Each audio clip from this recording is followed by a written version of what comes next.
everyone, I'm Captain Logan. I'm Eric. And today we're going to tell you how we felt about the new DC Direct animated movie, Superman Man of Tomorrow. We're not sure that it's so shiny. Oh yeah. There might be some glare. Yeah. This is a couple weeks old now, but the new movie from, as far as I can tell, the new team making these that hadn't worked on them before. So we've got kind of a reboot thing happening here, not continuity-wise. It doesn't seem like they're starting a new series of movies that are all set in the same universe, but going back kind of to what they were doing before. Yeah. Not exactly adapting things like they started, but where they're all standalone films. Yeah, each one is a different thing, and I don't know, maybe they'll do some sequels to each other. I'm hoping. Because we had that with like the Batman Superman movies. Yes. There was Superman Batman. Yes. They did a couple of those that were linked, but it didn't really matter that they were linked. So we'll see what ends up happening moving forward. Right away, I'll say that I went into this going like, if they're trying to force a new continuity, I hope they're not doing that, because it could suck, because the last one wasn't great, and like I kind of want to see a standalone movie from these people and see what they do with with like a loose adaptation or something, because this is like a really super loose adaptation, if you can even say adaptation, of American Alien. It's heavily influenced by American Alien, but almost more in like visuals than anything. Like it's an origin and it's updated, but that's about where the similarities between most of the stuff it pulls from there in the first like 15 to 20 minutes, and then it kind of drops that. Yeah, and so like I was hoping they would just kind of adapt something and get their feet wet, and I left this going, no, this would have been a great starting place for a new animated universe. Yeah, I kind of wish we were getting more of these. I'm hoping they do more, at the very least, more Superman movies in this continuity. Yeah, I want sequels to this. So what we know that they're doing after this are things that are completely unrelated to this. So they're doing what looks like a Batman Kung Fu movie, and then they're doing a Justice Society, which sounds like a cool idea. Yep. And then after that, they're finally adapting Long Halloween into a 2-part movie, which I'm more excited for. That this is a new team, and if after it's this, them doing it. Although I should say that Kung Fu thing they're doing is one of Bruce Timm's. Is Bruce Timm. Yeah, and he's been real hit and miss the last decade. So, but this feels more like it's in his ballpark of the kind of thing I would expect to be good from him. Yeah, because he's doing like a 70s period piece thing, and like all those shorts were good. Like they did that 70s period piece, the Spectre mini or short that was great. I didn't see that. Oh yeah. Or if I did. Maybe I did, and I'm just forgetting what happens in it. No, I did see that. I just forget what the Spectre one's great. The John Hex one's good. They're all great.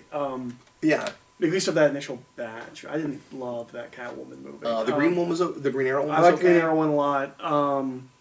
It's probably the weakest of them, of that initial batch, but I still haven't watched the Death one from the. And this doesn't have one of those, right? No. Well, if it does, I don't know about it. All I saw in special features was like preview of the next movie, and it wasn't advertised on the front of the box, as far as I saw. So. But I have a steelbook, so I'm not looking at that anymore. It's just the steelbook, which is a fine steelbook. This was a Target thing, and the art is, like Eric mentioned before we started recording, is totally different from the movie. And I'm with you. I kind of wish we didn't do that. It reminds me of the Dark Knight Returns movie cases, where it's a little bland and like not at all indicative of what's inside of the movie. Yeah, it looks really generic, but still has to have lightning behind it anyway. Like, how did they not do the jumping cover? How is that not the cover of that first DVD? Yeah, how did they not at least put it in silhouette? Yeah. I don't understand that. But anyway. Anyways, this movie. I digress. Yeah, so let's talk about this. So the basic premise of this, if you've not seen it, is another Superman origin. It's not doing what American Alien did in being vignette-y and jumping around to different periods in Superman's life. We get one scene where he's a little kid, and then we jump to Metropolis. We jump straight into, well, him getting ready to go to Metropolis. Yeah, with his parents. And his parents are really heavily involved in this particular story, more so than they usually are in a movie version. With the Superman origin, and then it's all about well, like American Alien, I would say probably the main thing they borrowed from that, besides like some of the practical stuff, in how just being Superman and putting on a costume would work. It touches on some of that stuff, but I think thematically it borrows a big idea from that, which is that notion of the American alien, the alien side of Superman, the idea of would it be like the X-Men mutant thing where people wouldn't accept you because you're different, and like are people going to be afraid of something that they don't understand, and then it compares Superman to other sorts of aliens. Well, and it also doesn't do the thing that I hate, which is the Superman as outsider thing, which is a component of Superman's character, but I feel like far too often, especially in Origins, we make the focal point of his character. Like, there's certainly an outsider aspect to Superman. That's not the defining aspect of that character, and I feel like we've used that in the past 15 years. We've just run that into the ground, and I like that. And it's very often it's there, but that is not. This is not mopey. I'm alone, Clark. No, and it's a really introspective Clark, because you're right, he has that to some degree in that he knows that there's people that aren't going to understand him if they knew who he was, but that's the key. If they knew that, because he is a guy who was born here and raised with us, and he can blend in pretty well. And he blends in pretty well, and this is about the aliens that can do that and the ones that can.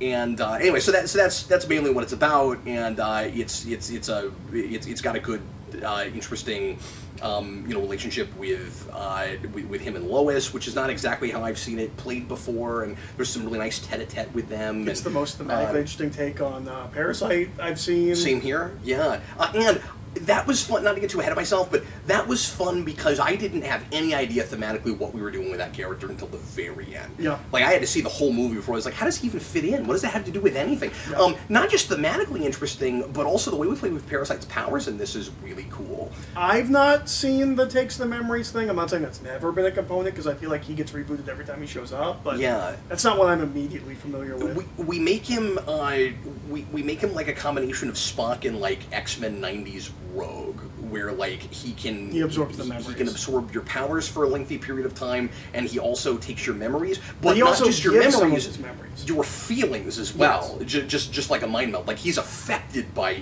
but he also gives some back. Yeah, it's Clark gets some of which his is what Mind Melds and you saw it from TNG. That's exactly what that is. Yep. And also, it's the first time I remember. I'm sure it's been done, but it's the first time I remember seeing a smart Parasite. Yes. I like, sometimes he can talk, but like even in the animated series, he's kind of thuggish. And he's not that at all. Yeah. In this. And also because he's absorbing people's intelligence. And then we have a Lex Luthor in this, who factors in a very different way than you would probably expect him to. He's not dominant. He's not. We didn't have to do the X-Men movie thing where it's like, oh, it was Lex Luthor the whole time. Like, he's a total. Or now it's Lex Luthor's the villain movie. At all, right? Yes. Because we've done that with so many of these too. I'm looking at you, Reign of the Supermen. Yeah. But I guess we thought it was Lex, but it turned out to be Darkseid. Whatever. Yeah. Hey, spoiler alert for that, or if anybody cares. But sorry. But anyway, but he's really a supporting character in this, but is also, hopefully without giving too much away, is still allowed to be Lex Luthor. And you could use him for a sequel very effectively as the main villain. Yeah, absolutely. Or as like a supporting villain, like you continue not doing the. Or this could even be a good Lex for, like, we're going to have a League of Villains or something. Yeah. He puts people in, like, kind of like a better Justin Hammer. Iron Man 2 Justin Hammer. I guess that's just kind of Justin Hammer, but. So why don't we go ahead and get into how we felt about it all. Eric, best thing, worst thing?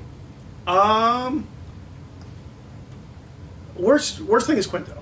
He's fine. Yeah, but Zachary Quinto is playing Lex in this, and it feels like it's the first time he's ever voice acted. That was my big issue with it. I thought his take was fine. I thought it made sense in relationship to this Superman, who's also a reserved and understated, kind of version. Like, they play off each other pretty well. They do. But it made sense on paper in a way that I don't think it quite plays in execution. Just as far as the voice acting goes. He's a step up from the last one.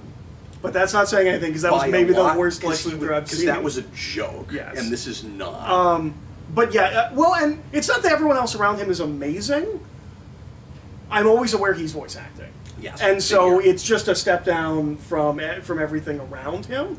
But he's not bad, he's just fine. I think the voice acting has come up a notch from the last series of these, but... it's less showy and more naturalistic. It feels more. I would argue that everything about this movie is at least attempting to be that. Yes. Yeah, yes. Absolutely. But if you have some voice acting that is not, like, brilliant, this is working in spite of the voice acting because the script is so darn good. I would argue. But I like their Superman. And I like their Jonathan Kent especially. And their Lois. Yeah. Well, their Lois is awesome. The minor other worst thing is this animation feels kind of halfway between the kind of cheap adult animation like Archer and Venture Brothers and a more high budget animated thing. It's a little stiff. It's not distracting. It's not like the Avengers cartoon, but it's a little stiff. Can I argue with you on that? Sure. I actually liked it for that. Okay. And I can't believe I'm saying that. But I'm much more familiar with those kinds of shows, so it might jump out. Like, I have Venture Bros and Archer specifically. Sure, yeah. I mean, maybe it's helping that I'm not acclimated to those. There's a couple of movements. Like, there's a specific movement that Lois makes. That I'm like, I've seen that movement in Archer. Well, and I felt like halfway through, I looked at you and said, "I've never seen an episode of Archer, but this is like Archer, right?" Mm-hmm. And Archer has the thick lines out, the lines like that. Yeah, and I just like that as an aesthetic for this. The stiffness, yeah, I think I'm agreeing with that. Like the stiffness, I think, works really well in dialogue sequences. I'm not distracted by the fact that characters are constantly like moving unnaturally, like they sometimes do in an animated film that is more about the action than a lot of the animated movies that we've seen in this line before, in my opinion, are trying to be action movies even in the scenes where they're not action. Well, what's interesting is I'm not thinking about the action scenes. Exactly. That's what I was about to say. The dialogue things is those are where it's a little stiff. It's not stiff during those scenes, and I think the stiffness kind of serves it. I think it works okay. And it might just be like creative resources, right? Like, we have this much money. These scenes can be because they're just people talking. They can be a little stiff. But when we get to the bigger stuff, it's going to be... And that should bother me. I should be thinking, like, this is, like people in real life naturally are not standing around not doing anything. And these characters, like, when they're talking, they're sometimes doing things. Yeah, like, they're thinking about that. But you're right, like, we're cutting corners and not animating everything all the time. And yet, it doesn't feel like it's trying too hard and, like, it's trying to dupe me into thinking I'm watching something live action. So it's coming off almost as... like what you're describing as stiffness is almost coming off as like a stylistic choice to me, I think. But it's not the standing around, it is specifically the actual animated motion that feels stiff to me. Okay. It's not the actual, like, I don't mind that. I watch anime, we do a lot of that. Yeah. We save our money in anime, but like, it's the actual fluid motion, it is the actual movements that feel stiff to me. But way better than other things I've seen. Bother me. It doesn't. It's not terrible for me, but I do want to mention it. Yeah, absolutely. Best thing is that this completely nails a more pacifistic Superman as an ending. Yeah. And like. Well, you didn't expect that in 2020. No, but it's also like the. It's a complete counterstatement to. Well, all superhero movies have to devolve into a big fight in the third act. Yeah. This doesn't have to do the big blue laser in the sky. Like, this doesn't... This feels big and thematically and emotionally satisfying, and is able to have large action, but is able to do something different. And it subverts your expectations, I think, because when you get to that third act... Especially if you know anything about Parasite, because you just Superman's gonna punch him.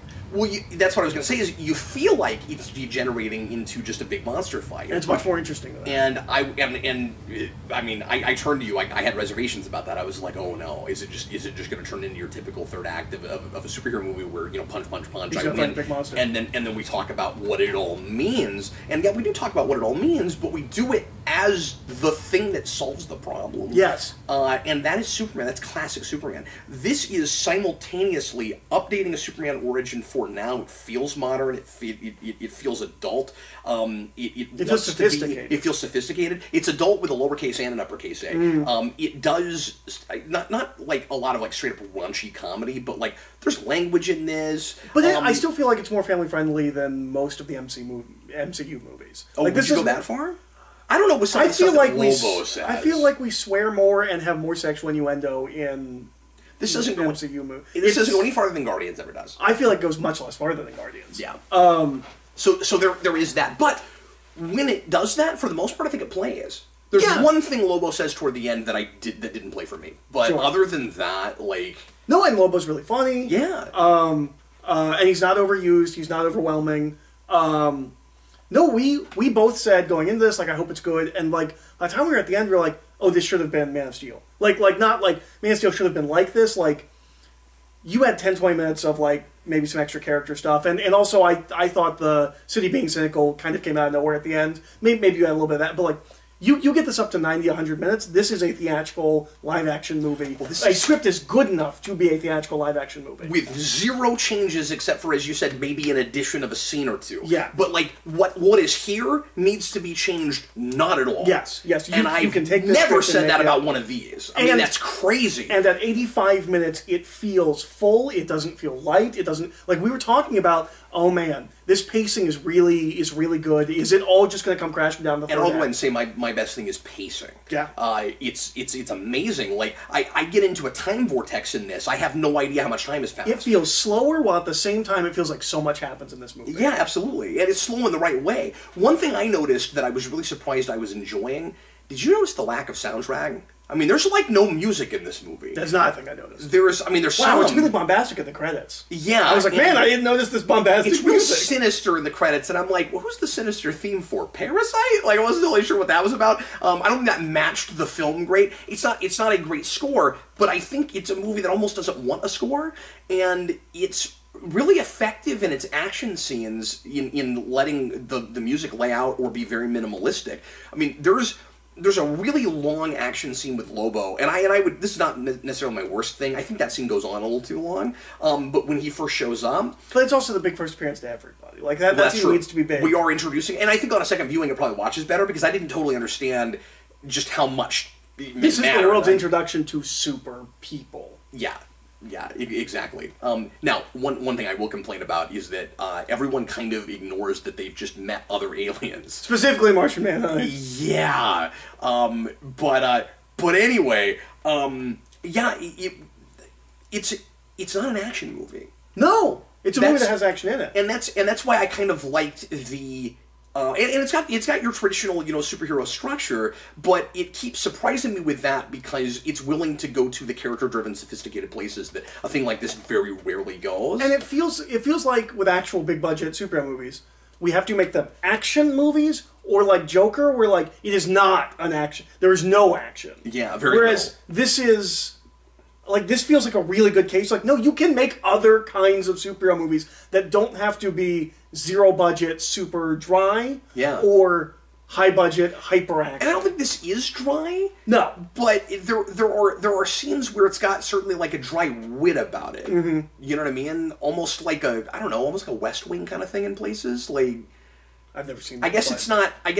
I'm just saying, like, just Sorkin in general. That kind of thing, right? Like, there's no gags here. It's a lot of much more subtle kind of life and humor to all the characters. Yeah, I love that we've got a cynical Lois to the like completely like positive and optimistic Superman, who is the only time, and it's funny because he has like a puppy dog face very often, but he doesn't feel whiny to me. Mm-hmm. Like this is a Clark that is going, nothing can possibly change how I feel about people and about what the future could be, but I'm a little worried that they're not going to come with me. Mm-hmm. That's the sense I get from this guy. And I found that extremely relatable. I've always said you can make a cynical, or not cynical, but you can make a dark Superman movie, but Superman has to not be the thing that's dark about it. That's all I wanted from Man of Steel. And that's kind of what this is. That's exactly what this is. This is the most 1940 Superman you've seen in like years and years in anything, at least anything I've read or watched. And to get it in one of these is amazing. Like, nobody told them what to do. They can do anything they wanted to with this, because that's the only thing, the way a thing like this comes out is if it was just completely hands off, and for their first movie, they just let him go. Yep, and you can immediately feel these are different people than who made the last ones. Yeah, it just kept surprising me. Yep. No, I think this is probably my favorite of like any media adaptation of Superman since animated series. Wow, you go that far. Well, it's not a high bar, is it? It's not a high bar. No, I'm just like... but that's why you said that until I started thinking about other things. I like Superman versus the Elite. Like, it's fine. Like, I like All-Star Superman alright. Like, I think this is probably the best Superman movie they've made. This is the best Superman movie they've made, hands down. And again, that's not a high bar. And I wouldn't expect it because, like, you sent me the trailer. I was like, God, it's another origin. Can we just stop? Like, I didn't need it. I didn't want it. It's really good. It's a solid And like, it's the best screen Superman origin we've done in a while. I guess the right? question is, yeah, since animated series. I guess the question is, would we be as impressed with this if it weren't for? I mean, maybe this wouldn't exist if it weren't for this, but if it weren't for the fact that we can't get away from like dark, scary Superman, or from like the cynical world that like turns Superman cynical, or like we keep talking about him like sort of like Star Trek Discovery, like we keep talking about him like he's what he is traditionally, but that's not what's actually on screen. The thank God Superman shared our values. Yeah, Suicide Squad kind of thing where it's just like, did he? Like if we hadn't had Man of Steel, and if this wasn't so much what we wanted from that, would we be as impressed with this? I think so, because the comics have been lackluster for 20 years. Like, there's bright spots, but like for the most part, not great. Like everything around Superman has not been in a great place for a long time. So like, it's like if this was the pilot for a Superman animated series, I'd be stoked. Yeah. Like if this was their version of, because like I think the original or Superman animated series had like a 3-part pilot. Yes, it did, because it did the 3-act structure thing where it's Krypton, it's Smallville. That's right. Yeah. Like this is yeah. But like, I really wish this was the pilot for a Superman animated series. But I really want more movies. But I wish somehow more that as you suggested earlier, this was the script we could have gotten for live action, because this is what kids need to see for Superman. And it also would have been like, we have Lobo and like we have aspects of the DC. This would have been a great kickstart for a DCEU. That too. This is what Man of Steel should have been, and I think what Man of Steel thinks it is. Yeah. Like, this is so much more sophisticated and smart than Man of Steel was. Well, and I can't over-exaggerate, I shouldn't say over-exaggerate. I can't exaggerate too much, I don't think, how good the dialogue is. Yes. Like, it's a real movie. Like, it doesn't feel like like dumbed down animated things. It's a movie. The thing I would say for all the characters, dialogue and performance, except for Quinto, is naturalistic. It feels natural. It feels organic. Yeah. And the dialogue feels that way. Like, it's not... It doesn't feel animated. It doesn't feel like that heightened animated thing. It's much more like you can easily see this as a film. It's only animated because that's the budget they have. Yeah. Like, and that's the line they put it in. Yeah. That's Henry it. Cavill would have loved to have been in this movie. Yeah. And I don't know who the screenwriter was. I've never heard of him either. At least just looking at his name, I don't recognize him. But like, that guy needs to be writing for live action films. Yep. Because he knows what he's doing. Yep. Good Lord. And like, not just for Superman, how badly did you and I need something like this right now? Because yeah. we review all of these when they come out. And we have not been impressed with most of them. No. And we've enjoyed some of them more lately at the end. Dark Side World was good. I really dug Wonder Woman. Yeah. I didn't like it as well as you did, but like, we liked Hush more than anyone else on the planet. It's not but good, even then, but I have no fun. strong desire to rewatch it. No, I don't either. But this I will. Yeah, absolutely. No, I will buy a copy of that. Yeah. And I'll have it on my shelf. When was the last time you said that about one of these? That you'd buy a copy, Constantine? Suicide Squad. Yeah, Constantine. Constantine's the last one. Well, Suicide Squad was even better. They held and both those I intend to pick up. No, and I will get this one as well. It's very good. I was shocked. Yeah, so we're highly recommending this. High hopes for them moving forward. Yeah. If this is the new... And, like, congratulations, guys, because after 39 of these, this is what I want. Like, yeah. It's really good. So, yay. I'm so excited. Well, if you saw this and you have opinions, leave your comments and let us know what they are. I don't think we're being controversial. I get the sense most people have very much like this. I guess we'll see. We'll see what the comments are like. You guys are idiots. This is the worst one they've made in 10 years. Usually when we're this positive, there's at least a few people like, okay, you guys are in a little too... It's not that good. And no, like, maybe it's not. Some issues, but it's really well, I don't even think I ever threw out a worst thing. Now that I'm saying that. It's a plot point. I don't like the way Kryptonite's handled in this movie. That's totally fair. Yep. That's probably my worst thing. But like everything I can think of is minor enough. It's not like it's gonna kill the movie. But the way we get Kryptonite into the movie is pretty easy, pretty contrived. Yep. And I don't know. I can't say that you can make that you can tell the story without it. You probably do need Kryptonite. No, you have to have it. Yeah. For the way the climax plays out. Yeah, it's and also there's a whole thing about like strengths and weaknesses in this movie. Like it's important that characters have those. But anyway, this would be fun to write about. Yeah, absolutely. Anyway, thanks a lot for watching, folks. Leave your comments, and we'll see you again next time. I was Captain Logan. I'm there. Bye. Bye, folks.